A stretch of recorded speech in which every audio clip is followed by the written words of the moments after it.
maybe in the process or continuously writing the papers. So what will be the difference? So I will be covering in this.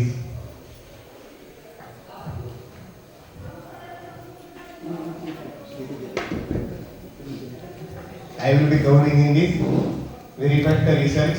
Then in our engineering sector we are calling it as prerequisites. पार्श्वभूमी काय म्हणजे research आहे पण रिसर्चसाठी काय लागू शकतं. That we will see as a data analysis. Then general structure and format of research paper you may be knowing. I will take a quick review. And then we will go for choosing the right journal. The ready-made journal finders are available. Then review process. That also we will see. And then impact of research and how to increase citations. This is another part. If time permits, we will take. It covers what is citation, what is H index, what is I index, and how you can increase your self citation. हा थोडासा नंतरचा part आहे. कसं time मिळतो त्यानुसार आपण थोडंसं बघूया. Next sir. Rajguru sir. Okay. Very first, there should be a question in your mind. Why to publish, what to publish, and how to publish. So, I will try to give first insight on why to publish, what to publish, and how to publish. Our continuous session will be on that slide only. Next, sir. Why to publish? If you will not publish,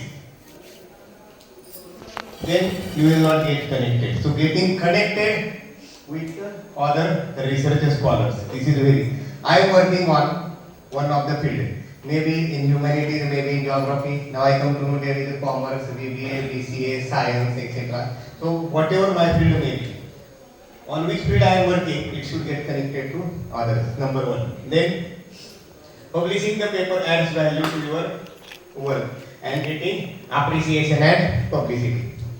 Madam, थोडंसं इथे पुढच्या साईडला.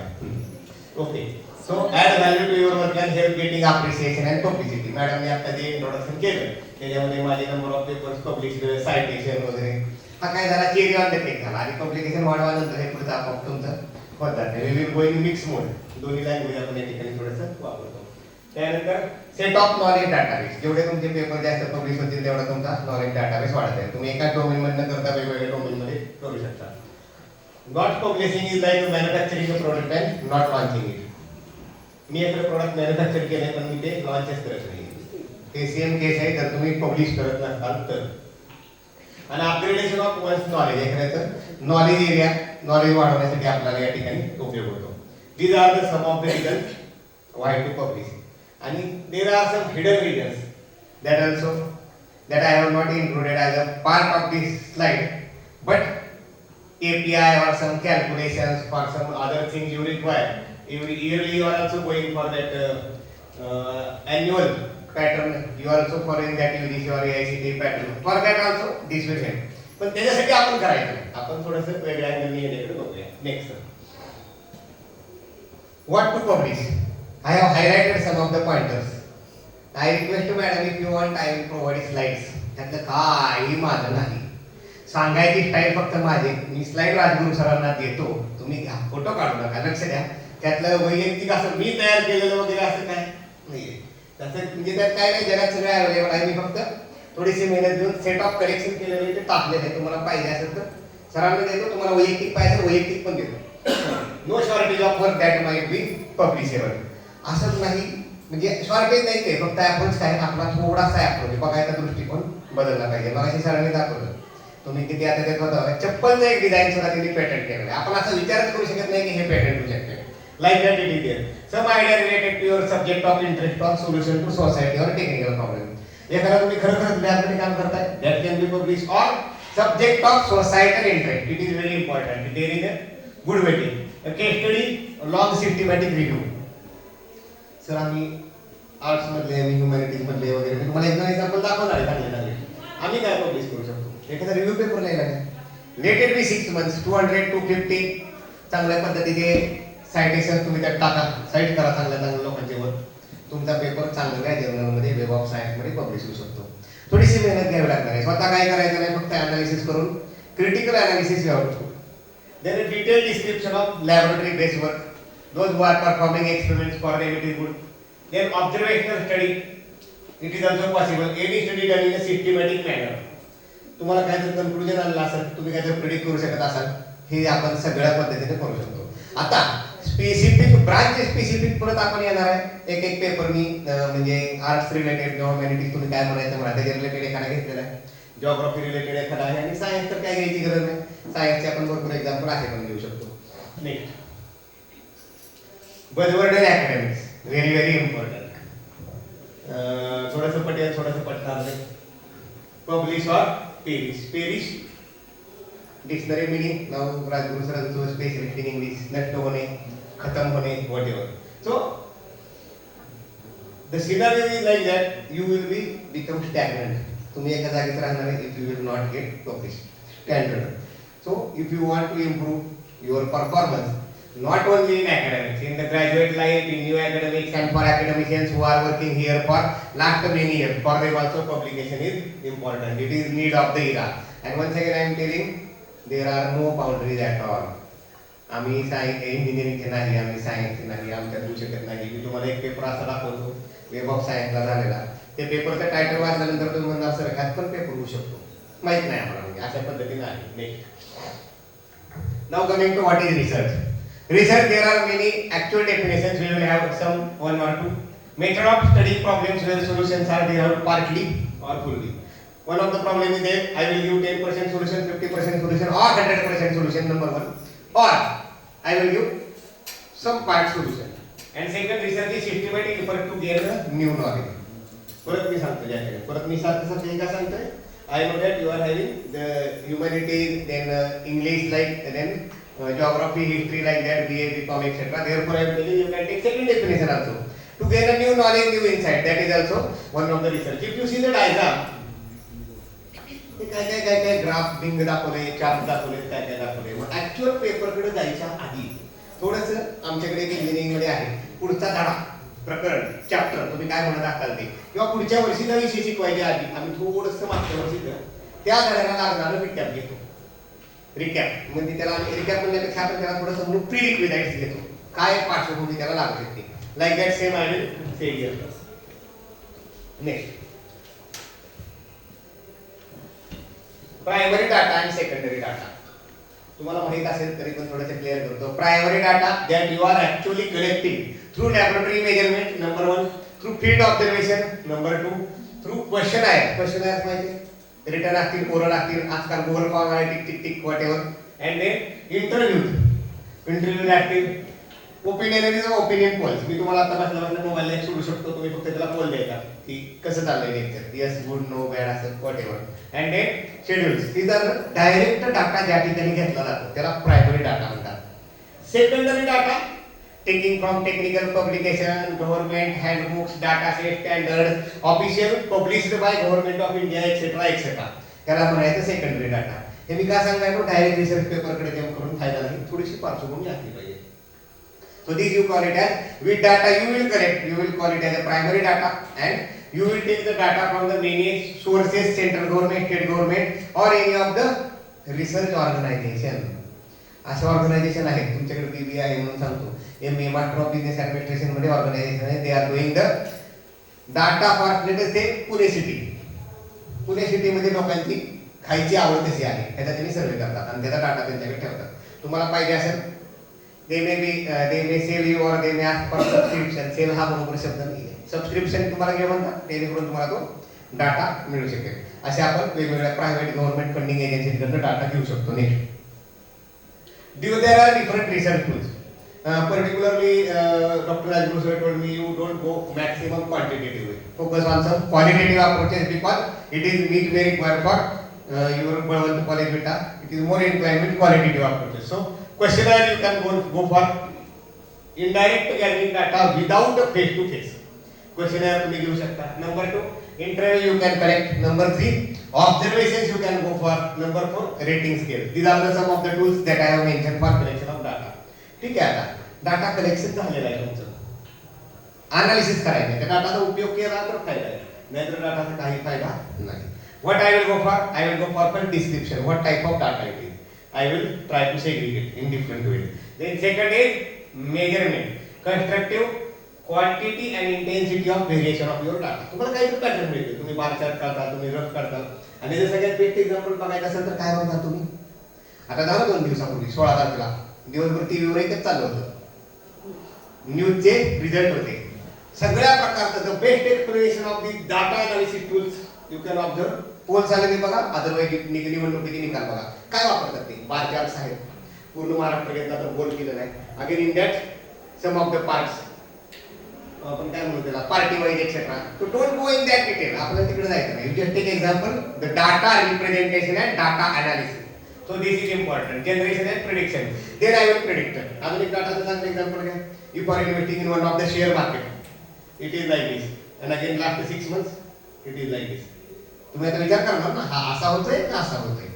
This is nothing but आपण तो वापरतो, पण आपल्याला हे माहित नाही की ह्यालाच डाटा अनालिसिस म्हणतात. Next you can take this for example photo tool example is taken. मग तुम्ही पण बघून सांगू शकता लागतं तुम्हाला हे 4 मधलं बाबा 2 तर हायएस्ट आहे. तुम्हाला एज डेविएशन जास्त व्हायला पाहिजे असेल तर 1 नंबर 3 नंबर आहे. मी जर असं म्हणलं जे डेविएशन सगळ्यात कमी आहे ते सगळ्यात बेस्ट आहे, तर तुम्ही नजर सांगू शकता सगळ्यात कमी कशात आहे? 4 number. It is the best. Okay, so this is. म्हणजे तुम्हाला नुसते रीडिंग घेतलेले दिले तर तुम्हाला समजणार नाही. त्याच्यातलं डाटा एनालिसिस आणि डाटा इंटरप्रिटेशन, आपण इंटरप्रिटेशन करतो. Next again then I have given you example. These are the some of the tools. मग त्याच्यामध्ये पाय चार्ट आहेत, बार चार्ट आहेत, हिस्टोग्राम आहेत वगैरे वगैरे सगळं. Now next very important. It always seems impossible until it is done. Nelson Mandela. Or I will say second part, that is the secret of getting ahead is getting started. एक yellow line marketing. आपल्याला गरज कशाची आहे? सुरुवात करण्याची आहे. जोपर्यंत तुम्ही सुरुवात करत नाही तोपर्यंत तुम्हाला काही अचीव होणार नाही. What we have discussed it is just the prerequisite. Now let us start directly or actually towards writing the paper. What are the different constraints and what is the background? What are requirements? And how you can succeed in writing the research paper. Next, sir. How to publish? Very first, you have to write research paper. This is generalized algorithm is one. Then you have to prepare that research paper, convert into manuscript. तुमचा असलेला research आणि जर्नलला required manuscript त्याच्यामध्ये फरक आहे. Again, that I will give you detailed idea. Then submit the manuscript to the appropriate journal. Appropriate परत आपल्याकडे आहे. How to select the journal. Then manuscript review, you will get decision, reject, accept, accept with major revision, accept with minor revision, 1 time, 2 time, R1, R2, R3, and finally accepted, and then you will get published. This is the generalized cycle. Next, now 3 phases of scientific writing. If you want to go for write in a very proper way, the very first phase is pre-drafting. You have to select a target journal, then conduct literature review. मी मला पाहिजे तसा सगळा study करणार आणि मग मी journal उघडणार. चालू शकते तुमचे 2-4 महिने जागा राहणार. I will first target the journal. आता माझा टॉपिक ठरलाय, मी कशात करतोय, मी काम पण करतोय, माझं काम चालू आहे. मी रफ ड्राफ्ट माझ्याकडे तयार आहे. मी फायनल ड्राफ्ट करायच्या ऐवजी first I will choose the journal. If I will choose the journal, I will come to know the information related to that journal and then I will proceed with preparing my final draft. कारण तुम्हाला analysis करताना बाकीचे literature बरोबर त्या जर्नलचे सुद्धा थोडेफार references घ्यायचे आहे. त्यात कसा पेपर पब्लिश होतो, त्या जर्नलला काय लागतं हे पण त्याच्यामध्ये तुम्हाला समजणं गरजेचं आहे. Then you will go for drafting, preparing your paper, and then after post submission. What is post submission? Address reviewer comments. तुमचा पेपर तुम्ही एका ठिकाणी सबमिट केला, तुम्हाला 3 महिन्यांनी कमेंट्स आले. प्रत्येक कमेंट ॲड्रेस करणं गरजेचं आहे. पहिल्या स्टेजपेक्षा ही स्टेज क्रिटिकल आहे. का? मी रिव्ह्यूअर आहे, मी कमेंट दिलेले आहे आणि समजा सरांना 7 कमेंट्स होत्या, सरांनी 7च्या 7 कमेंटचं व्यवस्थित उत्तर दिलेलं आहे, कायदे इज ॲक्सेप्टेड. 7 पैकी 5 कमेंट व्यवस्थित आहेत, 1-2ला थोडंसं नाही आपल्याकडे डाटा, तरी पण प्रयत्न केलेला आहे, तरी पण ॲक्सेप्ट. कमेंट तुमचा डाटा सगळा छान केलाय पण रिव्ह्यूच्या कमेंट्स व्यवस्थित आन्सर केल्या नाहीत, ते जर त्यांना पटलं नाही तर तुमचा पेपर तिथनं रिजेक्ट होऊ शकतो. मॅक्सिमम रिजेक्शन हे इनिशियल स्टेजला आहेच, तुमचा पेपर आतच घेतला जात नाही. स्टँडर्ड लाईन असते. Thank you for submitting the paper to our journal. I regret to inform you that standard line आहे, तिथनं बाहेर पडला. पण जर आज गेला रिव्ह्यूअरकडे गेला तुम्हाला कमेंट आल्या तर ही सगळ्यात महत्त्वाची स्टेज आहे. तुम्ही त्या रिव्ह्यूअरला ऍड्रेस करू शकला कमेंटला, भले तुमच्याकडे सगळ्या कमेंटचं उत्तर नसं नका. ऍड्रेसिंग इज द स्किल आणि मग त्यानुसार तुम्हाला तुमचा पेपर ऍक्सेप्ट करता येऊ शकतो. Next, now this is the structure of the paper. ऐकला असेल तुम्ही भरपूर वेळाला, तरी पण एक मी स्टँडर्ड सांगायचा प्रयत्न करतो. Abstract, what was done, what was found, and major conclusions. Introduction, what is actually problem, somewhat background, and what you have done, what are your objectives. Next, materials and methods. कशा प्रकारे तुम्ही त्या प्रॉब्लेमला address करण्याचा प्रयत्न केलाय. आता materials and method, एखादा परत माझ्याकडे ह्युमॅनिटीज वाला सर आमच्याकडे तुमच्याकडे हे कदाचित नाही ऍप्लिकेबल होणार, तुमच्याकडे हेडिंग थोडे वेगळे असतील, मी तुम्हाला जनरल ड्राफ्ट देतोय. त्यानंतर result, what are your outcomes. Discussion, what do this outcome finding mean. बऱ्याच वेळेला काय होतं, आपला पेपर रिजेक्ट व्हायचं कारण फक्त हा पार्ट आहे, डिस्कशन. तुम्ही रिझल्ट आणता, तुम्ही काय तर काम करता, छानपैकी लिहिता, रिझल्ट आणता, कन्क्लुजन लिहिता, सोडून देता. तुम्ही डिस्कशन लिहित नाही आणि ह्याच्यामुळे आपला पेपर रिजेक्ट होतो. 80% पेपर रिजेक्टचं कारण काय, डिस्कशन. हा ग्राफ असा चाललाय, व्हेरी नाईस, किंवा हा ग्राफ असा चाललाय, किंवा असा जाऊन असा चाललाय. डिस्कशन म्हणजे काय, तो असा का चाललाय हे जर तुम्ही सांगू शकला, पेपर 110% ऍक्सेप्ट झालाच. डिस्कशन आपण करत नाही, त्यामुळे पेपर आपला रिजेक्ट होतो. And what is the take home message, what I can get from the paper, that is nothing but conclusion. Title of research paper, वाचू नका, मी एक्सप्लेन करतो. Title should be main topic of the study and it should attract readers. Title बघूनच असं वाटलं पाहिजे की आहे बाबा आपल्याला हा पेपर बघण्याची गरज आहे. Highlight the importance of research in my particular domain and it very concise आणि maintain the flow of content. तुम्हाला काय सांगायचं त्या टायटल मध्ये सांगता आलं पाहिजे. काही जर्नल रेस्ट्रिक्ट करतात 12 वर्ड्स, जनरलाइज आम्ही आमच्या अनुभवावरून सांगतो 8 ते 12, 8 word to 12 word. You can call it as concise systematic title. Abstract, abstract म्हणजे काय, it is nothing but the summary what you have presented in your paper. तुम्ही हा स्टडी का केला, 1 or 2 लाईन बॅकग्राऊंड. तुम्ही या स्टडी मध्ये काय केलेलं आहे, it's your 1 to 2 line background, what is your aim, what are your objectives, what is your methodology, what are your conclusion, findings, and what you want to convey as a last line message. This is nothing but the background related to abstract. Next, purpose, design, finding. हे नका मी तुम्हाला एक वेगळं example देतो. Wind turbine बघितले, पवन चक्की मराठीत माहिती आहे सगळ्यांना, आपण रस्त्याने येताना बघतो. मी माझे एक छोटंसं विंड टर्बाइन तयार केलं इन कोलॅबोरेशन विथ मी सरांनी घेतलं माझ्याबरोबर, आम्ही दोघांनी सरांनी हा एरियाचा सर्वे केला आणि I have develop one wind turbine. माझ्या ॲब्स्ट्रॅक्ट मध्ये काय असणार आहे, विंड टर्बाइन व्हर्टिकल ॲक्सिस आहे, हॉरिझॉन्टल ॲक्सिस आहे. माझ्या ॲब्स्ट्रॅक्ट मध्ये काय असणार, पहिली लाईन की आजकाल फॉसिल फ्युएलचा खूप चालेल. फॉसिल फ्युएल म्हणजे इंधन जे आपण काळानुरूप वापरतो ते, त्यामुळे रिन्युएबल एनर्जीची गरज आहे आणि विंड हा एक चांगला सोर्स आहे, गरज सांगितलेली. दुसऱ्या लाईनला we have develop this paper aims at design and development of vertical axis wind turbine which will hit for standalone home requirements in the rural area. एका घराची वीज भागवू शकत असं विंड टर्बाइन आम्ही तयार केले. दुसरी लाईन ऑब्जेक्टिव्ह सांगितलं. तिसरी मेथोडॉलॉजी, काय केलेलं आहे, 3 different configurations of the wind turbine are decided. 3 वेगळे कॉन्फिगरेशन घेतले, त्याचं अनालिसिस केलं, त्यातलं एक चांगलं कुठलं बघितलं ते तयार केलं. मेथोडॉलॉजी. कन्क्लुजन, जे आपण तयार केलेलं विंड टर्बाइन आहे ते तेवढ्या साईज मध्ये साधारण 20 वॅट एवढी तुम्हाला देऊ शकतं, एका हाऊसहोल्ड 2 खोल्याचे घराचे भागवू शकतं.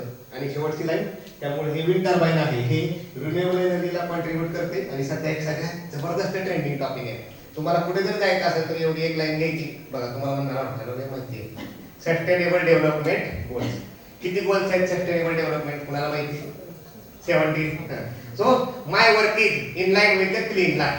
अशा पद्धतीने तुमचा ॲब्स्ट्रॅक्ट असला पाहिजे. मी एकाला सांगितलं ॲट डिटेलला जावं लागते. एक टॉपिक घेऊन म्हणजे तुम्हाला 10 लाईन मध्ये जसं मी आता बायफर्केशन केलं तसं तुम्हाला सांगता आलं पाहिजे. Next, introduction. It is the frame of the paper. The first part give brief review history, पण बोर नाही झालं पाहिजे मग त्याला थोडंसं ब्रीफ रिव्ह्यू केलाय. त्यानंतर लिटरेचर, बरेच जर्नल सेपरेट घेतलाय, लिटरेचर ह्याच्यामध्ये असतं. त्यानंतर तिसरा पॅराग्राफ घेतला तुम्ही तर थोडंसं त्या लिटरेचरची काय समरी आहे आणि थोडासा रिसर्च गॅप काय आहे, this you have to focus. And last paragraph, what you have done in this field. Introduction part finish. Next, sir. Literature review. Next. सगळ्यात पहिला तुम्ही लिटरेचर करताना दुसऱ्याचे पेपर वाचणार. Yes or no? How to read a paper? It is skim the abstract. Very important. तुम्ही कशावर ठरवता paper वाचायचे का नाही, कुठलं पण घ्या. तुम्ही न्यूजपेपर घ्या, आपण हेडिंग वाचतो. त्यानंतर आपण ठरवतो हेडलाईन काय आहे, मग तिथे छोटंसं बोर्डमध्ये जाते संक्षिप्त रूपात, आणि मग डिटेल बातमी एक पान दिलेली आहे. सेम केस आहे. आपला पेपर दुसऱ्यांनी वाचावा किंवा आपण दुसऱ्याचा कुठला पेपर वाचला, टायटल, मेथड्स काय वापरल्यात, रिझल्ट काय आहेत, आपण थोडंसं बघतो. आणि त्यानंतर मग तुम्ही कन्क्लुजन समजून घेता आणि त्याच्या ट्रिक्स तुम्ही काय करता, त्यांनी काय केलेलं आहे आणि प्रत्येकाचं एवढी स्टडी हॅज विकनेस. प्रत्येकाला काहीतरी लिमिटेशन आहे. जगातला किती जरी भारी स्टडी असला, it is not the case that it is 100% perfect. With limitation means तो स्टडी चांगला आहे, but it has some future scope. तुम्ही पेपर वाचताना पहिला हे बघितलं पाहिजे की आपण पेपर वाचायचा आहे कसा, आणि मग हे वाचलं की तुमचं लिटरेचर रिव्ह्यू चालू होतो. नाही, मास्टरिंग द लिटरेचर रिव्ह्यू. मग पहिली स्टेप काय, summarise existing views. And if you go for research paper for physics, chemistry, etc., science, go for 40-50 references. This is my personal and generalized opinion. मी सांगितलं म्हणून प्रत्येकाला paper reject झाला असं नाही. It depends upon journal to journal. If you want to go for review paper, generalize in a good web of science, 200 to 250 references should be there. That is required to be cited. If you want that your paper should get accepted. Generalize again. So, summarize existing views. Identify the gaps. ते मी जे केलेलं आहे आणि तुम्ही काय करताय, identify the gaps and how your research is addressing the gaps. 1 not 2 याच्यामध्ये पण काय होतं, your unique contribution. Y I am saying 1 not 2, तुम्ही दाखवणार लिटरेचर रिव्ह्यू. पीएचडी आता कोण करते नाही करत नाही, झाले असेल सगळ्यांची, तरी पण मी लिटरेचर रिव्ह्यू केला, त्यातनं मी 6 गॅप काढले. म्हणा आपली गफलत कशी होती, आणि ते 6च्या 6 गॅप मी माझा प्रोजेक्ट म्हणणं, माझ्या पीएचडी म्हणणं ऍड्रेस करतो असं दाखवलं. याचा दुसरा अर्थ काय, त्या फील्डमध्ये जगात इथलं पुढं काय काम करायला स्कोप नाही, रिसर्च संपला. This should not be the case. You identify the gaps as a 10 and you are addressing maybe 1 or 2. हे पण तुम्हाला समजलं पाहिजे. मी 5 गॅप आयडेंटिफाय करतो आणि 5ही मी करतो म्हणजे संपलं. मग त्या फील्डमध्ये जगातला रिसर्च संपवून टाकणार नाही, असं पण नाही झालं पाहिजे. छोट्या छोट्या गोष्टी आहेत पण ह्या हळूहळू लक्षात येतात. Next, methodology. How you are demonstrating your research. If you go for experimental, what is your step number 1, step number 2, step number 3? You should go for a flow chart. If you are doing for any questionnaire type, सगळ्यात पहिले design of matrix. एवढं सोपं नाही questionnaire interview, कुणाकडनं घेणार, किती घेणार, mix कसं असलं पाहिजे. मी क्वेश्चनायर बनवून घेते, सगळेच क्वेश्चन मी तुमच्याकडनं बनवून घेते, आणि मला विचारला एखादा प्रॉब्लेम समजून घ्यायचा आहे. मी बायस झालो ना, बायस समजतं, बायस समजते ना. हां, का तर ही सगळी एज्युकेटेड आहेत सगळे. यांनी मला जे ओपिनियन देतात हेच ओपिनियन एकदम म्हणजे आपण जर किंवा वेगवेगळ्या क्लासमधले जे लोक आहेत, काही काही एकदम बिलो पॉवर्टी लाईन असतील, काही ॲव्हरेज असतील, काही अजून चांगले असतील, सगळ्यांची मतं तुमच्याशी एकत्र होतील का? नाही. म्हणजे मी सर्वे करताना सुद्धा I have to design the product mix, कुणाकुणाकडनं कसे कसे काय काय म्हणून घेणार. त्यामुळे तुमची मेथोडॉलॉजी प्रॉपर असेल तर तुम्हाला रिझल्ट चांगला मिळणार. मला एक सर्वे करायचा आहे विद्यार्थी आणि मी फक्त एवढीच लोक टार्गेट केली तर मला प्रॉब्लेम येणार. I have to target area, income wise, area wise, अजून तुमचे काय काय वेगवेगळे असतील त्याच्यानुसार मला डिव्हिजन करायला लागणार. This is methodology. So next is तुमचं काम झालं, तुम्ही मेथोडॉलॉजी एक्सपेरिमेंटेशन केलं. Now it comes to results. What are your actual results? So these are your finding that you are projecting as you have achieved your objectives. These are my objectives. This is the research I have completed, and these are my results that I am presenting. The results, it may be in diagram, in table, in chart, histogram, etc., etc. कशामध्ये पण तुमचे हे result असू शकतात. Next, आणि result काय सांगतात, तुमचे व्ह्यूज सांगतात, काय वाढतंय, काय कमी होतंय, वगैरे वगैरे. रिझल्ट हा तुमचा एक सिंपल, तुम्ही सर्वे जरी केला असला, अगदी विट्यामधला सर्वे केला तरी तुम्ही असं सांगू शकता. For example, I will take in Marathi sir. विट्यामध्ये मी नाश्ता करायचा सर्वे केला, तर विट्यामध्ये नाश्ता करताना 80% लोक आप्पा कढीवडा खातात. हा रिसर्च आहे. म्हणजे आता मला तेवढे एक दोनच माहिती त्यामुळे मी ते नाव घेतलं. अजून दुसरं असेल तर तुमच्या कोणाच्या पावला दुखवायचं मला हेतू नाही. Okay, coming back. तर व्हॉट इज रिझल्ट मीन्स, आता रिझल्ट झालं तुमचं, मी एक स्टेटमेंट केलं, त्या स्टेटमेंट मी असंच करू शकत नाही. I have to go for 1000 samples at least. Yes no questionnaire घ्यायचे असतील, आणि मग त्याच ठिकाणी नाश्ता का करतात, subjective questionnaire you have to go for, why you like. मग ह्याच्यावर सुद्धा तुम्ही विट्यावर रिसर्च पेपर करू शकता किंवा सांगली जिल्ह्यावर रिसर्च पेपर करू शकता. पण नाही, नाश्त्यावर करू नका. मी एक एक्झाम्पल देतोय, demographics and other studies like that you can go for. Okay, this is discussion काय तुमच्या कमेंट ट्रेंडवर, why it is going up, why it is going down. म्हणजे ते तुमचं आहे. उदाहरणार्थ फिजिक्सचं कोणी आहे का? सर आहेत, मॅडम आहेत, ओके. तुमच्याकडे सेम आहे, टेम आहे, तुम्ही सगळ्यात भारी मानताय. कारण आम्ही पण तेच वापरतो मटेरियलसाठी. हे असं का झालं किंवा हे असं का नाही झालं? Scanning electron microscopy. एखादा एलिमेंट हा इथे घेतला एलिमेंट, तर त्याचं काय करायचं? मी डोळ्याने बघतोय हे 1x आहे, एकाला एकदा बघतोय. 10x म्हणजे काय? 10 वेळा 2 झालं. तुम्हाला मोबाईलचं समजतंय. 50x 1,00,000x पर्यंत आपल्याकडे मशीन अवेलेबल आहे. आपल्याकडे म्हणजे जगामध्ये आपण ते 1,00,000x पर्यंत जाऊन बघायचं, मग सांगायचं I have shown the line like this. जर मायक्रोस्ट्रक्चर मध्ये गेलं, त्याला 1,00,000 झूम करून बघितलं, डीएनए वगैरे तिथपर्यंत दिसते सगळं, तर मग काय मेकॅनिझम आहे आणि असं का होते हे तुम्हाला सांगता आलं पाहिजे. मग डिस्कशन म्हणजे काय? तुम्ही जे सांगितलेलं आहे तो असं वाढत असेल, तो कमी होत असेल, तुमच्या प्रत्येक कमेंटला वाय का हे जर तुम्ही उत्तर देऊ शकला तर तुमचं डिस्कशन पूर्ण होतं. त्याला तुम्ही दुसऱ्यांचा आधार घेऊ शकता. त्याने असं केलेलं आहे, त्याच्यामधलं आहे, पण तुम्हाला मॅक्सिमम हे स्वतःच्या शब्दात सांगावं लागतं. सगळ्यात महत्वाचं, तुम्ही जर रिव्ह्यू पेपर लिहित असाल, तुम्ही सगळ्या जगाचं मांडलं 250 पेपर. सगळ्यात मेन काय? What you feel. कुणी त्याला डिस्कशन म्हणतं, कुणी त्याला पुढचा स्कोप म्हणतं, स्कोप ऑफ द रिसर्च काय, पण तुम्ही जे मांडता ते फार इम्पॉर्टंट आहे. तुमचा पेपर ऍक्सेप्ट होणार का नाही हा रिझल्ट अँड डिस्कशनवर ठरतो, आणि त्या रिझल्टवर सुद्धा 25% आणि 75% इट डिसाइडेड बाय डिस्कशन. आमच्याकडे मी उदाहरण देतो. आता ते तुमच्याकडं म्हणजे इंजिनिअरिंग असल्यामुळं ऍप्लिकेबल होत नाही. सेम वर्क डिप्लोमा माहिती आहे तुम्हाला, डिप्लोमाचा मुलगा करतो. सेम वर्क डिग्रीचा मुलगा करतो, थोडेफार ग्राफ वगैरे दाखवतो. सेम वर्क एमटेकचा मुलगा करतो, ग्राफ प्लस अदर चार्ट्स वगैरे आणि त्याचं रिप्रेझेंटेशन एकदम चांगल्या पद्धतीने करतो. सेम वर्क पीएचडी वाला थोडंसं पुढे कॅरी करतो. मग ते का होतंय हे जर जेव्हा तो सांगतो, म्हणजे सेम वर्क थोडं थोडं पुढे घेत गेलं तर तेच वर्क पीएचडी वाला जाऊ शकतो. फक्त पीएचडी वाल्या डिप्लोमा वाल्यामध्ये काय, डिप्लोमा फक्त काम करून सोडून गेलेलं आहे.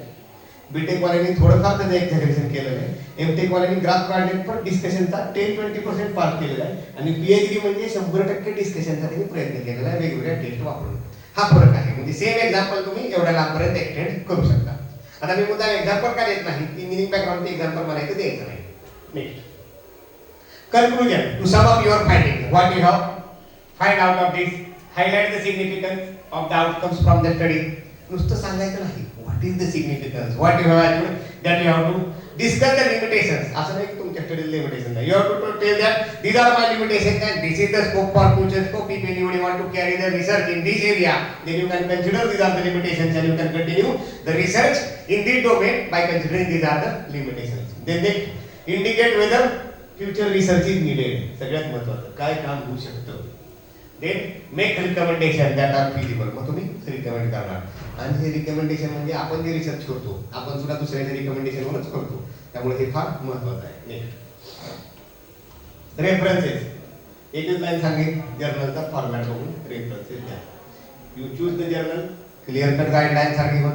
APA format, IEEE format, Harvard format, etcetera different formats are there. You go for Google Scholar, 5 formats it is giving directly. There are different options in your Word also. Bibliography option is available. Again you go for mainly desktop, one app available. Again you can go for. त्याच्यामध्ये जास्त आपण पडायचं नाही. आणि आजकाल तर ChatGPT आलेलं आहे, no problem. I will say AI based tools, but less believe on AI tools. थोडंसं डोकं म्हणजे आपलं पण डोकं लावा. 100% विश्वास ठेवू नका. प्रॉब्लेम येऊ शकतो. नाही. Appendices, if you want to present any report, any discussion, any questionnaire, any of the part which is not directly part of your research, but you want to focus at in connection with the research, then you can go for attaching the appendices. Next, format of research paper. Next, IMRD म्हणतात, IMRAD म्हणतात, काय म्हणतात आपण समजून घेऊ. हा सगळ्याला common आहे. आता आपण तेच बघितले, इंट्रोडक्शन, मेथड, रिझल्ट, डिस्कशन. हे झालेलं आहे. फक्त हा स्टँडर्ड फॉर्मॅट आहे. This also now in detail we have discuss. This is the standard format. If you Google it again you will come to know the different things in this. Next, keywords. Now generally there should be 3 to 8 keywords. What is the meaning of keywords? सांगेल तुम्ही. उगा आपलं मध्य लागते म्हणून 2-4 मिनिटं काही द्यायचे टाकून. असं आहे का? तुमचा पेपर जर एखादं सर्च इंजिन सर्च करायला लागलं लाईक गुगल, तर गुगल आहे, गुगल स्कॉलर आहे, त्यांनी कुठल्या आधारावर तुमचा पेपर सर्च करावा. Keyword is one of the significant factor which will help to get your paper searched by using that keyword. This is the importance of keyword. त्यामुळे तुम्हाला असं वाटतं मटेरियल रिपोर्टेड टाकल्यानंतर माझा पेपर सिलेक्ट म्हणजे search व्हावा, पण ते तुमच्या रिसर्च रिलेटेड राहिलं पाहिजे. काय पण कीवर्ड टाकून चालणार नाही. Next point to be kept writing paper. भरपूर आहेत, आपण एक 4-5 समरी मध्ये घेऊया. Okay. Proper grammar, clarity, conciseness it is required. एक दोन स्टँडर्ड कमेंट्स आहेत. कोणी जर काय सांगितलं तरी check your paper for grammar, check your paper for typographical error, ensure all the tables figures are cited in the manuscript at appropriate places. He standard असते त्या कुठला का पेपर घेऊन त्यांनी बटन दाबते ते टाकून बाकीचे वरचे मेन असतात की 4-5 असेच आपले ऍडिशनल लावलेले असतात. आणि आजकाल एक नवीन आहे ते पण तुम्हाला सांगतो. प्लॅगरिझम शेवटी येत नाही, आपण 2 मिनिटात घेऊ. AI इंडेक्स नावाचा आहे. तुम्ही प्लॅगरिझम ऐकले? प्लॅगरिझम मध्ये आपण टर्निटिन वगैरे वापरतो. 7%, 10%, 75%. आता कॉन्फरन्स वाले सुद्धा 2 प्रकार येतात. Turnitin if you go for Turnitin account and if you go for that you will get plagiarism as 11% and AI index 75%. What this means? AI 75 म्हणजे AI च्या माध्यमातून let it be any of the AI tool, DeepSeek, ChatGPT, Gemini, whatever you are using, 75% paper तुम्ही AI कडून लिहून घेतलेला आहे, तुम्ही लिहिलेला नाही. त्यामुळे AI इंडेक्स पण आलेला आहे. एवढं सोपं नाही की आपण डायरेक्ट कुठलं पण घेऊ शकू, आपल्याला शेवटी करेक्ट करावं लागणार आहे. Then next select proper journal, write clearly, follow the guidelines of the paper. Next हे पुढे आणून दिलेलं आहे आपण डिटेलमध्ये, त्यामुळे मी ही स्लाइड घेत नाही. Publishing before and after, understand the criteria of article selection, fulfil the requirement. कुठलं पण जर्नल घ्या, आपण वाचत नाही, फार कंटाळा आहे आपल्याला. किती लोकांनी ती LIC सही करताना बारीक बारीक बारीक बारीक अक्षरात चष्मा घातलं तरी दिसत नाही असं लिहिलं लागते, ते वाचले. सही कर म्हणलं पडदेशी सही करायचं झालं मोकळा, आपल्याला जायची गडबड आहे. Same case like this here also we are not reading clear cut guidelines are given. एखादा पेपर त्यात बसत नसेल जर्नलला तर नका टाकू, वो दुसऱ्या जर्नलला जावा. So read the guidelines, adhere to the guidelines. Some of the journal material manufacturing process tier and analysis impact factor 4.7 quartile वर जर्नल एकदम चांगला आहे. बिगिनिंग मधलं 8 फिगर 8 टेबलच्या वर घेत नाही, 3500 शब्दाच्या वर घेत नाही, प्लॅगरिझम 4% पेक्षा कमी पाहिजे. गाईडलाईन्स आहेत. जर तुम्हाला हे नाही जमलं डायरेक्ट बाहेर, लक्षात येते का? मग आपण हे आपण जिथं जर्नल राहायचं आणि ठरवायचं आपण तिथे जाऊ शकतो का? नसेल तर आधी त्या जर्नलला जाऊ नका, सोडून द्या. This is an example I am giving. Okay. Example articles preparing from most recent issues, हे सगळ्यात महत्त्वाचं आहे. तुम्ही एखाद्या जर्नलला जाणार आहे, एखादा जर्नल आहे for example arts of India, किती इश्यू आहेत वर्षातलं? समजा 6 इश्यू आहेत. आय विल रीड म्हणत नाही बरं का, I will go through all 6 issues. I will see the article, at least heading तर बघू शकता, टायटल तर बघू शकता, कशा प्रकारचे आर्टिकल गेल्या 1 वर्षात पब्लिश झालेले आहेत, किती वेळ लागलाय त्याला पब्लिश व्हायला. त्याशिवाय तुम्हाला डायरेक्ट हे सबमिट कुठे पण करून जमणार नाही. आफ्टर सबमिटिंग प्रूफ रिडिंग आहे, जर तुमचा पेपर ऍक्सेप्टन्स पर्यंत गेला तर. त्यानंतर फंडिंग असेल तर मेन्शन करा. ओपन ऍक्सेस बऱ्याच जणांना कळत नाही, आर्टिकल प्रोसेसिंग चार्जेस मागतात आणि APC पण आहे. आणि तुम्हाला सांगतो तुम्ही APC मध्ये, आता APC ची आपली एक सेपरेट स्लाइड आहे तिथं आपण बोलूया. APC वर पण माझे काही स्पेशल तुम्हाला सजेशन राहतील. APC म्हणजे आर्टिकल प्रोसेसिंग चार्जेस, म्हणजे आपल्या भाषेत we are paying something and our paper is getting published and it is review your license agreement before signing. ते license agreement सेम या लायसन्स म्हणून दिलं, कोणाला वाचायला वेळ आहे. त्यांनी काय म्हणते तिथं टायटल टाका, टाकलं, तिथं करस्पॉन्डिंग असं टाका, टाकला, प्रिंट काढा, सही. आता तर ते पण नाही राहिलं, डिजिटल सिग्नेचर आहे, डायरेक्ट अपलोड होऊन जाते. नाही choosing the right journal. Okay, so how you can choose the right journal? Just now I have given you 3-4 guidelines. That read the recent issues, adhere to the journal guidelines. तुमचा जो topic आहे, तुम्ही research करताय त्यावेळी review करताना तुम्ही कुठल्या जर्नलचे paper बघितले, तुम्हाला कुठलं जर्नल जास्त तुमच्या जवळचं वाटतंय, त्यामुळे त्या दृष्टीने बघा. आणि मग त्या जर्नलची क्वालिटी, क्रेडिबिलिटी, ऑथर एक्सपिरियन्स, त्यानंतर अपॉर्च्युनिटीज काय काय त्या जर्नलमध्ये, त्या जर्नलचा एखादा स्पेशल इश्यू आलाय का. उदाहरणार्थ आर्ट्स ऑफ इंडिया, त्यांनी एक स्पेशल इश्यू सांगितला, we are launching special issue, it is related to history of your region, regional हिस्ट्रीवर आम्ही पब्लिश करतोय, असं त्यांनी जर सांगितलं, लगेच आपण अपॉर्च्युनिटी घ्यायला पाहिजे. विटा नाही, सांगली नाही, कमीत कमी महाराष्ट्राचा इतिहास किंवा एखाद्या जिल्ह्याचा इतिहास, त्यांनी काय केलं, स्पेशल इश्यू काढला, त्यांनी पेपर घेणारच आहेत, मग आपला का नाही होणार, ते तुम्ही कंटिन्युअस बघत राहायला पाहिजे. Next draw from your recent publish journal article to present. मी तुम्हाला हे ऑलरेडी सांगितलं. लेटेस्ट काही आर्टिकल बघा. First time watcher are under lot of pressure. ज्यांनी भरपूर पब्लिश केलेले आहेत त्यांना काय प्रॉब्लेम नाही. एकदा रिजेक्ट, दोनदा रिजेक्ट, आम्हाला 5-5 वेळा रिजेक्शन पर्यंत सवय झालेली आहे. काही प्रॉब्लेम नाही. रिजेक्ट होतं म्हणजे उलट कमेंट्स मिळत आहेत. If you work on that comment definitely your paper get accepted at 6th time, no problem. Also unfamiliar with the esteem journals in their discipline. बऱ्याच वेळा आपल्याला माहितच नसते काय रिप्लाय काय करायचं, ते पोर्टल कसं वापरायचं हे माहित नसते. इथं सुरुवात आहे, त्यामुळे मग आपण त्या बऱ्याच वेळा घाबरतो. The scope of journal is too wide or too narrow, both आहेत केसेस. काही जर्नल फक्त पिन पॉइंटेड एरिया फोकस करतं, काही जर्नल काय पण होते. Lot of scope is there, that also we have to. Particular niche under broad discipline. एक discipline घेतलेलं आहे, त्यातला एक निच एरिया घेतलेला आहे, तेवढ्याच एरियावरती फोकस करते. मग असे जर्नल मध्ये आपण टाकताना आपण त्या तेवढ्या एरियात तेवढ्या पिन पॉइंट आहे का हे तुम्हाला बघणं गरजेचं आहे. Deciding what are when to publish. त्यातलं जे राहिलेलं आहे तेवढंच फक्त घेतो, बाकी जे झालेलं आहे ते आपण घेत नाही. Drafting over, site over, quality over. Okay, next. APC APS, article processing charges. बघा आता मी पुढे क्वालिटी पण सांगणार पण त्याच्या आधी सांगतो. No transparency about article processing charges. असे जर्नल हुडका ज्यांच्या website it is clearly mention that we will charge this much as article processing charges for publication in our journal. तिथंच तुम्ही पब्लिश करा. तिथे काय लिहिलेलं नाही, आर्टिकल प्रोसेसिंग चार्जेस आहेत. तुमचा ऍक्सेप्ट झाल्यावर आम्ही तुम्हाला मेल पाठवतो, मग तुम्ही आम्हाला सांगा, फोन करून सांगतो असले. पण ते लोकललाच होणार थोडा. इंटरनॅशनल जर्नल बघा, फोन बिनचा काही विषय नाही. Article processing charges clear cut सांगितलेले आहेत. त्याला आपण ओपन ऍक्सेस म्हणतो. आम्ही त्याला green open access, golden open access असे दोन अतिशय छान आणि सुंदर शब्द आहेत. आणि ओपन ऍक्सेसला कधी जायचं तुम्हाला पटणार नाही, तुम्ही फक्त ऐका आणि सोडून द्या. ओपन ऍक्सेसची फी तुम्हाला सांगतो मी. वेब ऑफ सायन्सची 2000 युरो, 3000 युरो, $3000, अप्रॉक्सिमेटली 2 lakhs त्याच्या आसपास फी आहे. ते क्वालिटी जर्नल म्हणायचं. If someone is saying you 2000, 3000, 4000, completely फसवणूक होण्याची शक्यता आहे. माझा कुणावरही ऑब्जेक्शन नाही. मी सगळ्या शेवटी प्रत्येक आमचं डिस्क्लेमर आहे, पहिल्यांदा सांगितलं नाही, शेवटी सांगतो. कुणाच्या भावना दुखवायच्या मला हेतू नाही. त्यामुळे तुम्हाला ह्यातलं काही जेवढं चांगलं आहे तेवढं घ्या, जेवढं वाईट नाही पटलं तेवढं सोडून द्या. तुमची फसवणूक होऊ नये हा माझा प्युअर हेतू त्या दृष्टीने मी सांगतो. 1 दिवसात स्कोपस, 2 दिवसात स्कोपस 1 दिवसात होत नाही.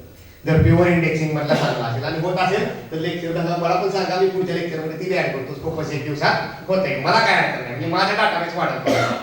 Next, selecting the right journal. आता आपण ऍक्च्युअल जर्नलच्या एखाद्या होम पेजला गेलो. बघा तुम्हाला कुठला आवडते जर्नल, त्या जर्नलच्या होम पेजला गेला. एम स्कोप दिलेला आहे. Author guideline you have to download, paste, print काढून वाचा, no problem. Time to publish very important. One of the journal is taking, आता त्यांनी लिहिलं लागते first time to decision 37 days, total acceptance time 150 days, 5 महिने. हे त्यांनी साईटला लिहिलेलं आहे. खरं होते का तसं काय ना, 5-7 आर्टिकल बघायचे. आर्टिकल बघून काय होते, आर्टिकल वर लिहिलेलं असते submitted publish, submitted publish, submitted accepted. काढा ना 12 पेपरचं काढा ना, काय 12 मिनिटं जातील. 6 महिने लागले, 7 महिने, 6 महिने, 9 महिने, 10 महिने, 11 महिने, 12 महिने, ॲव्हरेज टाइम 9 महिने जर्नलचा.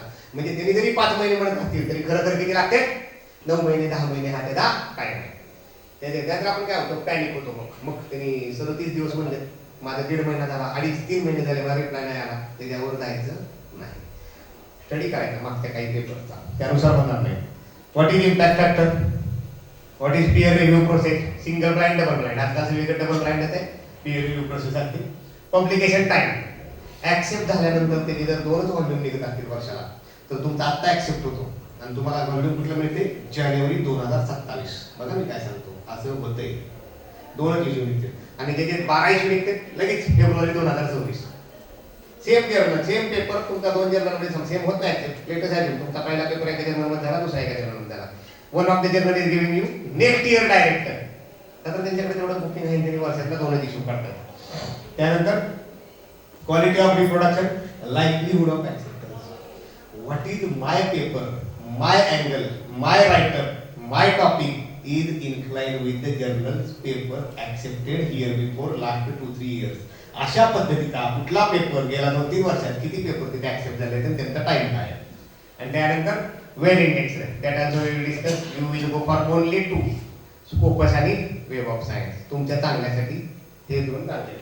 Next acceptance rate I have decided discussed some of the journal mention we are accepting 51%. फार चांगला आहे. एल्सेवियरचे काही जर्नल आहे एकदम प्राऊडली लिहितात आवर ऍक्सेप्टन्स रेट इज 8%. 100 आम्ही फक्त 8 ऍक्सेप्ट करतो. 92% आमचा रिजेक्शन रेट आहे. त्यामुळे त्यांचा इम्पॅक्ट फॅक्टर जबरदस्त आहे जातो. रिसोर्सेस आहेत सोडा, तुम्हाला भरपूर मिळतील साईट बघायला, गुगलला टाकलं तरी मिळते. Next citation database. मी काय सांगितलं, फक्त दोन. कुठले वेब ऑफ सायन्स आणि स्कोपस. वेब ऑफ सायन्स मध्ये परत 4 प्रकार आहेत. ऐकले? SCIE आता ई झाले, ते पूर्वी ऍड होतं फक्त. सायन्स सायटेशन इंडेक्स एक्सपांडेड सध्या चालतंय हे. फिजिक्स, केमिस्ट्री, इंजिनिअरिंग सगळं ह्या येतात. दुसरा आहे SSCI Social Science Citation index, geography, history वगैरे सगळं टाकू शकता. AHCI arts and humanities citation index, तुमचा त्यात बसून जाते आर्ट्स अँड रिलेटेड बॅकग्राऊंड. आणि चौथा आहे इमर्जिंग सोर्स सायटेशन इंडेक्स. या तिन्ही मध्ये कुठं पण असू शकते. होऊ घातलेले अजून ते वेब ऑफ सायन्सच्या लिस्ट मध्ये आले, पण अजून त्याला इम्पॅक्ट फॅक्टर पडलेला नाही. शक्यतो ESCI अवॉइड करायचा. ESCI SCIE ई पुढाला चालतोय, ई मागच्या साईडला नसला पाहिजे, व्हॅल्यू कमी होते आपली. नसेल तर प्लेनली स्कोपस करा. ओके, गुगल स्कॉलर दिले म्हणून दिले, बऱ्यापैकी जर्नल आहे. एवढंच टार्गेट करा, दुसरं टार्गेट करायची गरज नाही. Next journal quality. बऱ्यापैकी आपल्या लोकांना माहिती आहे UGC केअर CARE. भरपूर मध्ये एकदम मॅप वगैरे लागते चांगल्या पद्धतीने वगैरे. एक परिपत्रक आलेलं आहे तुमच्या इथं सुद्धा, तुम्हाला माहित असेल. केअर सध्या धरलं जाणं बंद झालं. केअर थोडक्यात इन वन लाईन. आपलं काय बाकी गव्हर्नमेंट पॉलिसी आपला काही विषय नाही.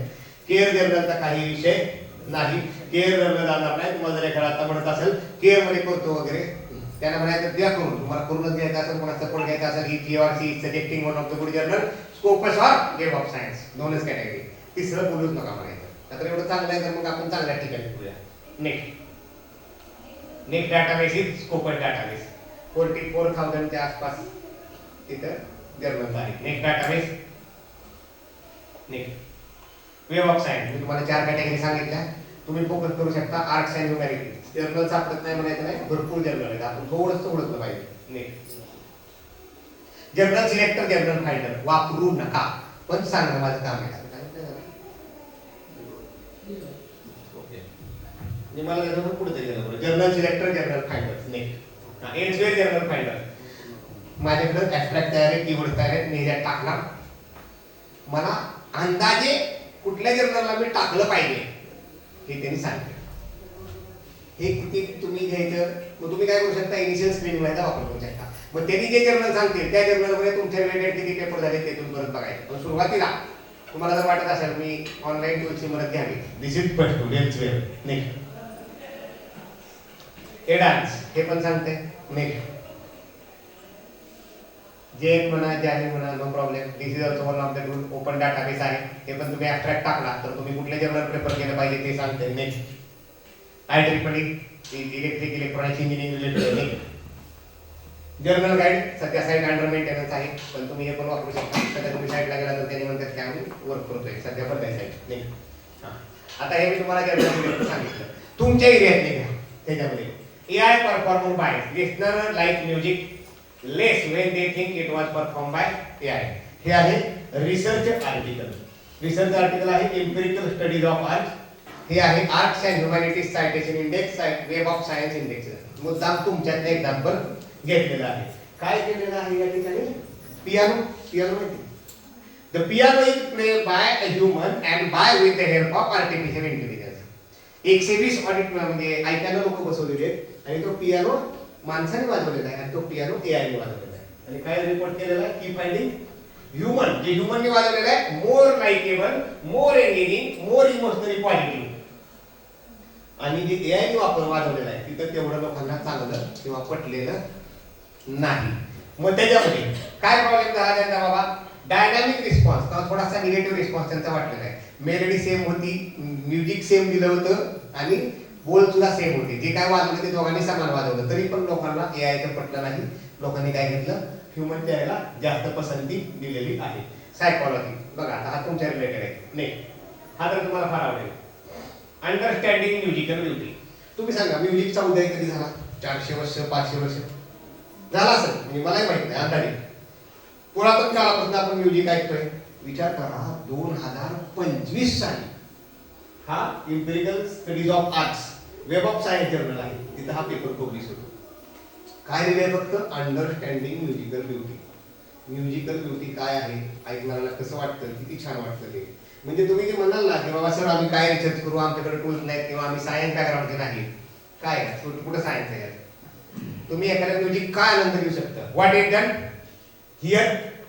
Simple but fundamental question. Music beautiful का वाटतं?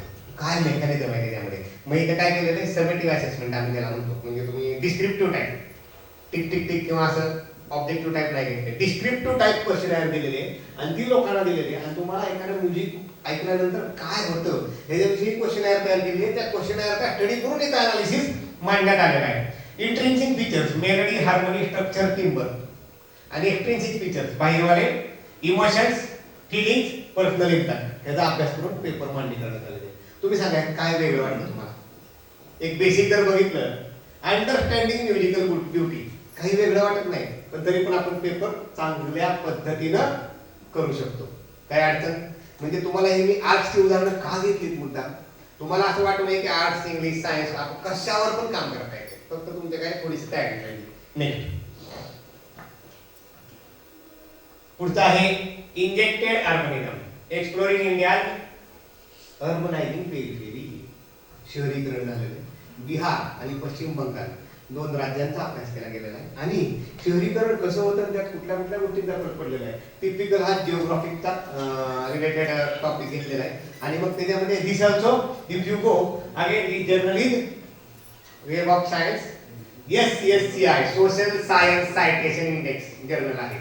म्हणजे तुम्हाला असं काही नाही, तुम्ही विकास, सांगली एरियाचा घेऊन सुद्धा अशा पद्धतीने कुठला पण टॉपिक घेऊन स्ट्रक्चराइज मेकॅनिझम करून अभ्यास करू शकता.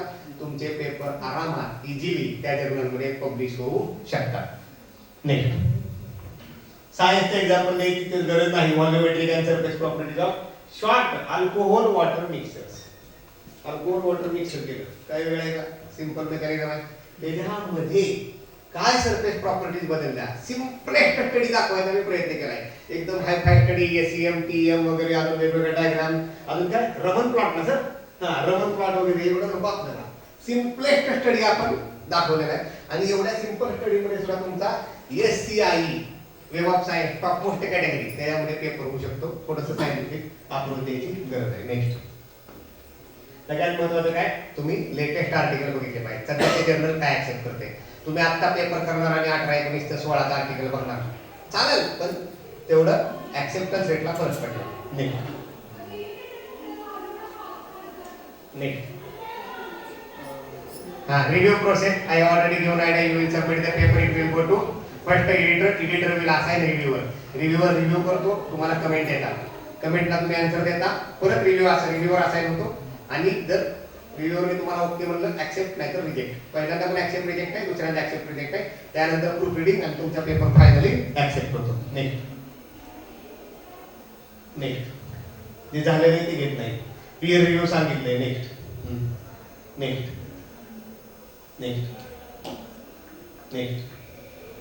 रिव्ह्यूइंग प्रूफ्स म्हणजे काय, तुम्हाला आलेले सगळं बरोबर आहे की नाही हे तुम्ही बघणं, आणि मग जेव्हा तुम्ही फायनल कन्सेंट देता, then your paper gets accepted. Let's celebrate. इथं तुमचा पेपर ऍक्सेप्ट झालेला आहे. तिथं आपण संपवू शकतो. सर अजून एक 3-4 मिनिटं. ओके, आता इथं तुमचा पेपर ऍक्सेप्ट झाला. टॉपिक सरांनी सांगितलेला तो इथं संपलेला आहे. आता पुढचं ज्यांनी ऑलरेडी पब्लिश केलेले आहेत, how to proceed further. Impact of researchers, माझे पब्लिकेशन किती आहेत, माझे सायटेशन किती आहेत, माझा इंडेक्स किती आहे. नेक्स्ट, आता वाय सायटेशन मॅटर्स. रिसर्च ग्रँटला फरक पडतो. तुमचा प्रोफाईल कोण आपल्याकडे येणार आहे. आमची तर सवय आहे, आम्हाला एखादा माणूस मिळाला की तुमच्याकडे रिसर्च पेपर द्यायला येणार आहे, आम्ही पहिला गुगलला जातो आणि त्यांचं बॅकग्राऊंड बघतो, जेणेकरून आपल्याला समजतं की आपण त्यांना अजून काय क्वेश्चन विचारून आपण त्यांच्या अजून काय एक्सट्रॅक्ट करू शकतो. Then for promotion, for journal indexing and for incentive also it is helpful. Citation citation म्हणजे काय सगळ्यात पहिला माहिती? माझा एक पेपर पब्लिश झालेला आहे, माझा पेपर रेफरन्स म्हणून ज्याला आपण साईट करणे म्हणतो, राजगुरू सरांनी केलाय, व्हाईस प्रिन्सिपल सरांनी केलाय, त्यांनी केलाय, पाटील मॅडमनी केला. माझे किती सायटेशन झाले? 4. चौघांनी पेपर पब्लिश केला, त्यांचा पेपर पब्लिश झाला, त्यांचा पेपर जेव्हा ऑनलाईन येईल तेव्हा माझं काय म्हणणार? एक सायटेशन वाढलं. अशा पद्धतीने सायटेशन वाढतात. आणि मग सकाळी इंट्रोडक्शन दिलं 700 सायटेशन वगैरे, मग ते हळूहळू हळूहळू सायटेशन वाढत जातात. एज इंडेक्स पुढची असं काही नाही. एज इंडेक्स नेक्स्ट तुम्हाला सोप्या भाषेत सांगतो, अवघड अवघड अवघड करायला नको. N articles have at least N citation index. हे परत मॅथमॅटिक्स मध्ये N नको द्यायला आपण. 3 paper 3 citations, 4 paper 4 citations, 10 paper 10 citations, एक इंडेक्स 10, 15 पेपर 15 सायटेशन्स. पण 15 त्या 15ला 15 सायटेशन पाहिजे. मग तुमचे अजून 35 पेपर आहेत जे 15 पेक्षा कमी आहेत, पण तुमचे 15 पेपर असे ज्याला कमीत कमी 15 सायटेशन आहे. Then you will call it as एक इंडेक्स ॲज 15. एकदम सोप्या भाषेत हे फॉर्म्युला केलं ना फार अवघड आहे मग समजायला. एन वगैरे आणि आधी पण एन बघितलं लोक घाबरतात, मॅथ्स वाले सोडले तर एन वगैरे म्हणले की लोक म्हणतात आम्हाला ऐकायचं नाही. सोप्या भाषेत 10 पेपर 10 वेळा साईड झालेत तुमचे, एक इंडेक्स 10. तर तुमचे पेपर 100 का असला काय फरक पडत नाही. तसं अवघड आहे बरं का एक इंडेक्स, तेवढे पेपर पुढे पुढे जाणं अवघड आहे, एवढं सोपं नाही. हळूहळू हळूहळू तुम्हाला ओके. मग त्याला पण आपल्याला शेवटी आपण सांगणार आहे सायटेशन वाढवायची कशी. एक्झाम्पल दिले त्यामुळे नको. स्कोपस आहे, वेब ऑफ सायन्स आहे, गुगल स्कॉलर आहे. गुगल स्कॉलर शक्यतो लिहू नका. तुम्ही जर आता NIRF वगैरे बघितलं डाटा फेच कुठं नव्हतो, तर बऱ्यापैकी सगळा डाटा हा वेब ऑफ सायन्स आणि स्कोपस मधूनच फेच होतो. नाही हे पण नको. चला I10 ही माझा प्रोफाईल आपण एक्झाम म्हणून दाखवतो. I10 म्हणजे काय? तुमचा एक पेपर 10 वेळा साईड झाला, 10 वेळा. माझा I10 इंडेक्स 1.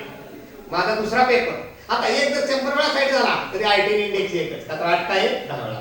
दुसरा पेपर 10 वेळा झाला, I10 इंडेक्स 2. माझे 10 पेपर 10 वेळा साईड झाले, I10 इंडेक्स 10. ओके. आणि एज म्हणजे काय? Number of papers and number of citation same. Confuse होऊ नका, हे दोन वेगवेगळे आहेत. त्यानंतर how to increase citation, last part आहे आपल्या डिस्कशनचा. पब्लिश आणि पब्लिश. स्वतः मेन म्हणजे पब्लिकेशन आपण थांबवायचे नाही, त्यामुळे तुमचे सायटेशन काय होतात? वाढत राहतात. Number 2, publish a review paper. If you compare, if I publish research paper in 5 years I will get maybe 30, 40, 50 citation. If I will paper review paper, का तर रिव्ह्यू पेपर सगळ्यांनाच लागतो. 5 वर्षात माझे इकडे 50 होत असतील तर तिकडे माझे 150-200 सायटेशन होतात. रिव्ह्यू पेपर नाही तुम्ही. तिसरं, प्रमोट युअर वर्क. सगळ्यात महत्वाचं आहे. आता ब्लॉग तुम्हाला सांगायची गरज नाही. इंस्टा, ब्लॉग, ट्विटर वगैरे वगैरे व्हेरेवर पॉसिबल, स्टेटस पासून ते all platforms you have to promote your work. Bookmark it, tweet it, online networking tool. सगळं. माझा एक पेपर पब्लिश झाला का नाही, सगळीकडे फुल स्विंग मध्ये सरांचा पेपर झाला असं म्हटलं पाहिजे. मग जोपर्यंत तुम्हाला असं येत नाही कमेंट, तोपर्यंत तुम्ही प्रमोट करत राहायचं. Content is everything. सगळ्यात महत्वाचं. काही पण पेपर म्हणजे ऍड्रेस वडत पेपर केलेला आहे आणि पेपर झालेला आहे आणि तुमचा कंटेंट खरंच जबरदस्त आहे, त्याच्यावर सुद्धा तुम्हाला सायटेशन तुमचे वाढतात. तर जेवढं चांगलं काम आहे तेवढं साईट देत होते. Cite and you will be cited. त्याला एका वाक्यात आम्ही म्हणतो collaboration. I will work with one of the professor from physics department. सरांवर मी काम केलं. माझं एक नाव आहे, त्यांचं एक नाव आहे. त्यांनी त्या डोमेनमध्ये काम केलेलं आहे, त्यांनी कुठेतरी ACM केलेले आहे. मी आता दोघांनी काम करतो, मी त्यांचा रेफरन्स टाकतो. परत जरी मी वेगळं काम केलं तरी जे आमचा कंबाईन पेपर आहे त्याचा मी रेफरन्स टाकू शकतो, पण मी दुसऱ्या टाकणार. पुढच्या वेळेस समजा मी मॅडम इच्छा होत्या आणि सर आहेत, तिघांचं काम आहे. जेवढं कोलॅबोरेशन करतात ते आपली जी पूर्वीची मन आहे एकमेकाचा येतो खरंच पुढे जाते. तुम्हाला सांगतो रिसर्च स्टडी तर फार गरजेचं आहे. माझं नाव पहिलं, राजगुरू सरांचं नाव दुसरं. दोघांनी कॉलेजला फायदा आहे, दोघांचेही सायटेशन वाढणार आहे.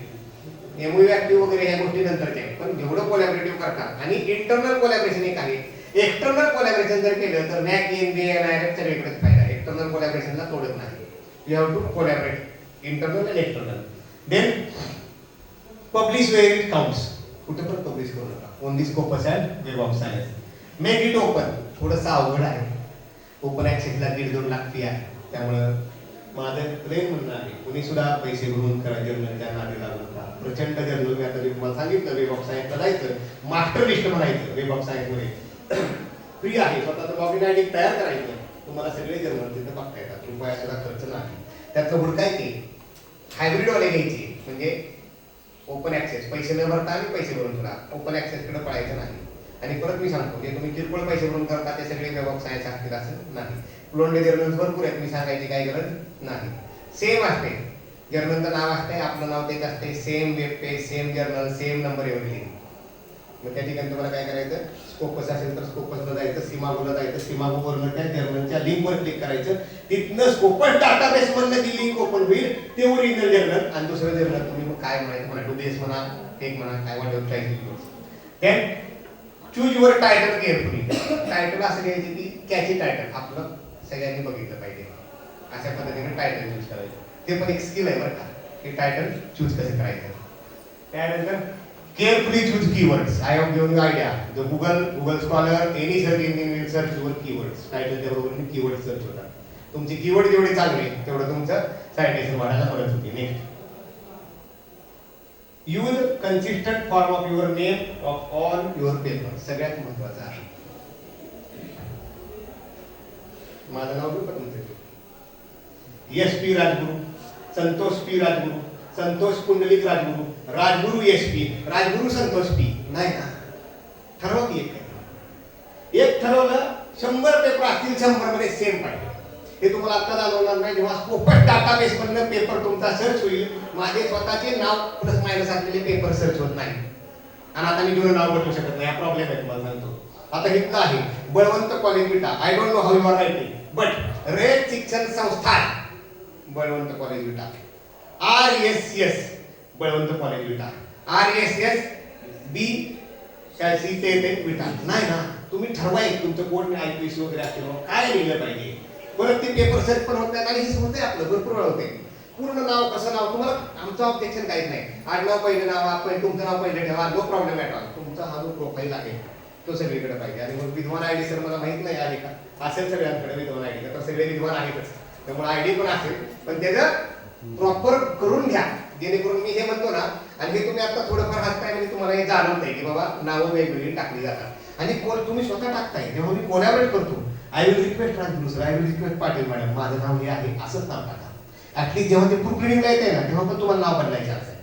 त्याच्यानंतर use standard and institutional application. सांगितलं मी तुम्हाला ऍड्रेस कसं लिहिलं पाहिजे. Publish with international authors. मी आधी सांगितलं तुम्हाला, सगळ्यात पहिलं तुम्ही इंटरनल कोलॅबरेट करा, स्टेटमध्ये कोलॅबरेशन करा, आउट ऑफ स्टेट कोलॅबरेट करा, आणि जर संधी मिळाली कधी तर इंटरनॅशनल कोलॅबरेशन करा. तुम्हाला एवढे जबरदस्त सायटेशन आणि तुमचा रिव्ह्यू होत जाईल ना, की तुम्हाला पुढे काहीच प्रॉब्लेम येणार नाही. Team authored articles get cited म्हणून सांगितलं मी तुम्हाला. माझं पहिलं नाव, राजगुरू सरांचं दुसरं नाव, मॅथ्सच्या सरांचं तिसरं नाव, केमिस्ट्रीचं कोण असेल चौथं नाव, मॅथ्सचं कोण असेल पाचवं नाव. 5 जणात मिळून आम्ही एक पेपर केला. तुमच्याकडे कुणी जरी पुढे पब्लिश केली तरी त्या जरी परत देणार का नाही देणार, 5 टीम मधनं ऑटोमॅटिकली मी एकटा केला आणि टीम मध्ये करणं जबरदस्त फरक आहे. Use more references. जेवढे तुमच्या पेपरमध्ये रेफरन्सेस आला तेवढं असं दिसतंय की तुम्ही जास्त कॉन्टेंट वाचलेला आहे, आणि त्यातनं तुमचं काय होतं पुढं रेफरन्सेस वाढायला मदत होतं. Next, larger number of table आणि फिगर. जेवढे टेबल द्याला, जेवढे फिगर द्याला, तुम्हाला सायटेशन जास्त मिळेल. Avoid select question type title. असं क्वेश्चन मार्क असलेले शक्यतो टायटल घ्यायचं नाही. आणि publish type your self link to latest publish article to your email signature. मी काय म्हणतो, ईमेल सिग्नेचरला तुमचं विद्वान आयडी टाका, तुमचा अजून दुसरे कुठले आयडी असतील स्कोपस वगैरे ते टाका. जसं आपण लिहितो ना IPC कोऑर्डिनेटर वगैरे वगैरे, you write on all your IDs etcetera. समजा तुमचा मेल आला, मला मेल आला कॉलेजकडनं, मी लगेच तिथं क्लिक करून बघेन. Next, okay, so you follow the format, you respond to the review, definitely your paper will get published. Or I am very much thankful to principal sir, vice principal sir, Rayat Shikshan Sansthan, Balwant College Vita, the convener, the coordinator of the program, for inviting me to deliver a talk on this topic. And at last I will say, this is my contact already. Rajguru sir is having. I will share my PPT with Rajguru sir. If you want, you can use it for your purpose, no problem. But and again, if you are having any further you want to discuss with me, you are most welcome. Thank you very much.